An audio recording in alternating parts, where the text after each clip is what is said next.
discussion, there will be small icons that you will find in the upper part of the presentation.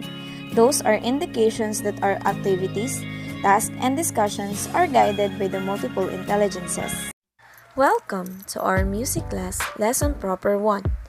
This lesson will guide you in understanding and identifying sounds that came from people, animal, objects, and nature. We will also discuss the importance of knowing and using different sounds in relation to music.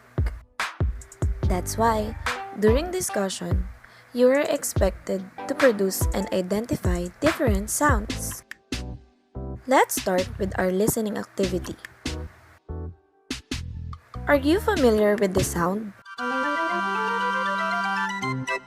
Where do we often hear this sound?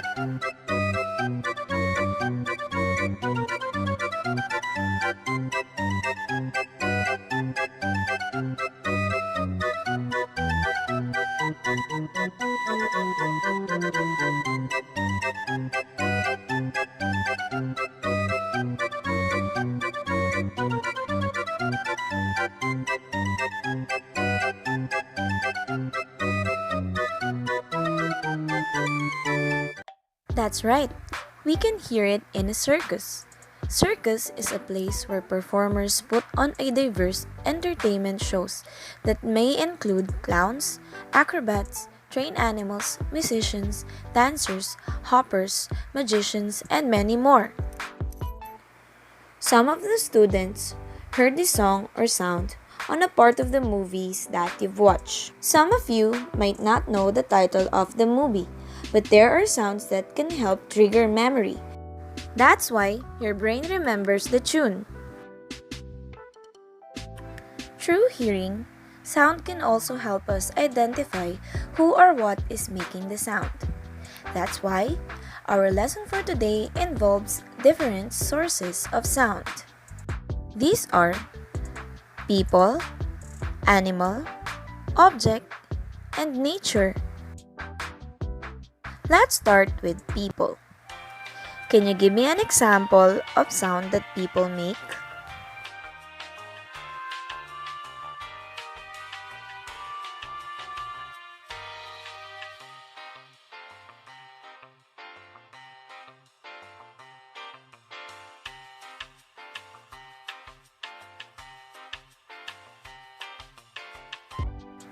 Impressive!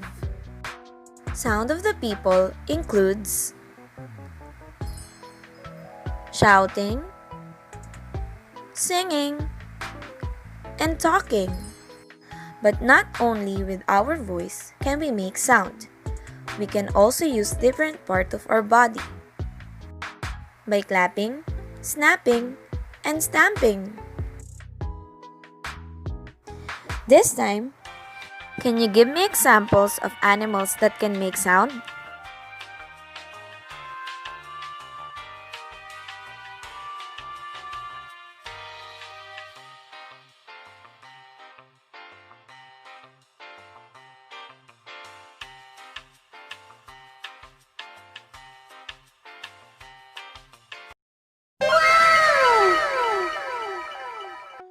Adding to that, these are the animals that can make sound: tiger, monkey, elephant, rabbit, lion, and a hippopotamus. Because animal cannot speak, they use their sound to scare away potential predators that may harm them. That way, their sound helps them to stay safe. Moving on to objects. Can you give me examples of objects that can make sound?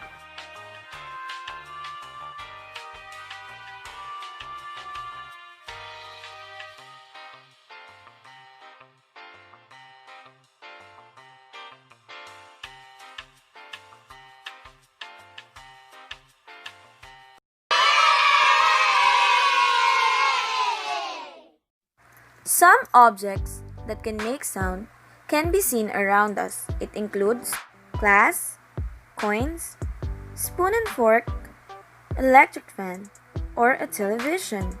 In music, there are objects that we use to make sound, and they are called musical instruments. It includes drum, piano, trumpet, guitar, and a violin. Now let's move on to the last source of sound, nature. Can you give me examples of sounds that come from nature?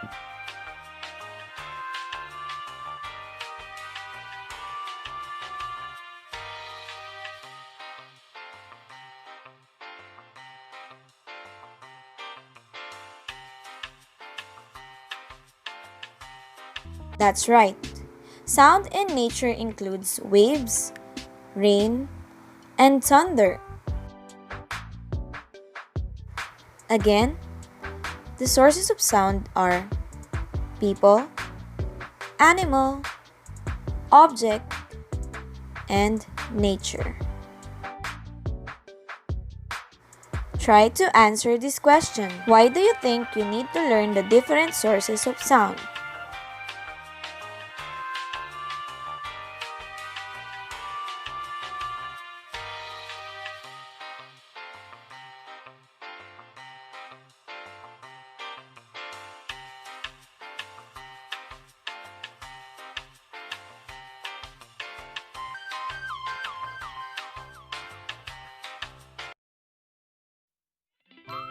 Knowing different sounds can help us recognize and distinguish sound.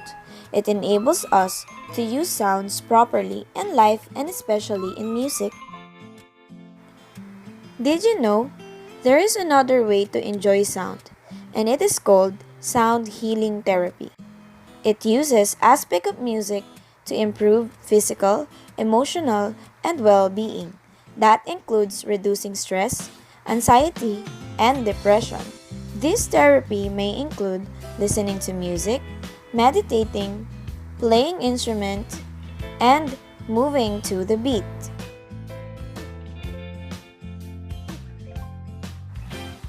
To deepen your understanding about the topic, check out the activities I prepared for you in your Genial Learning package.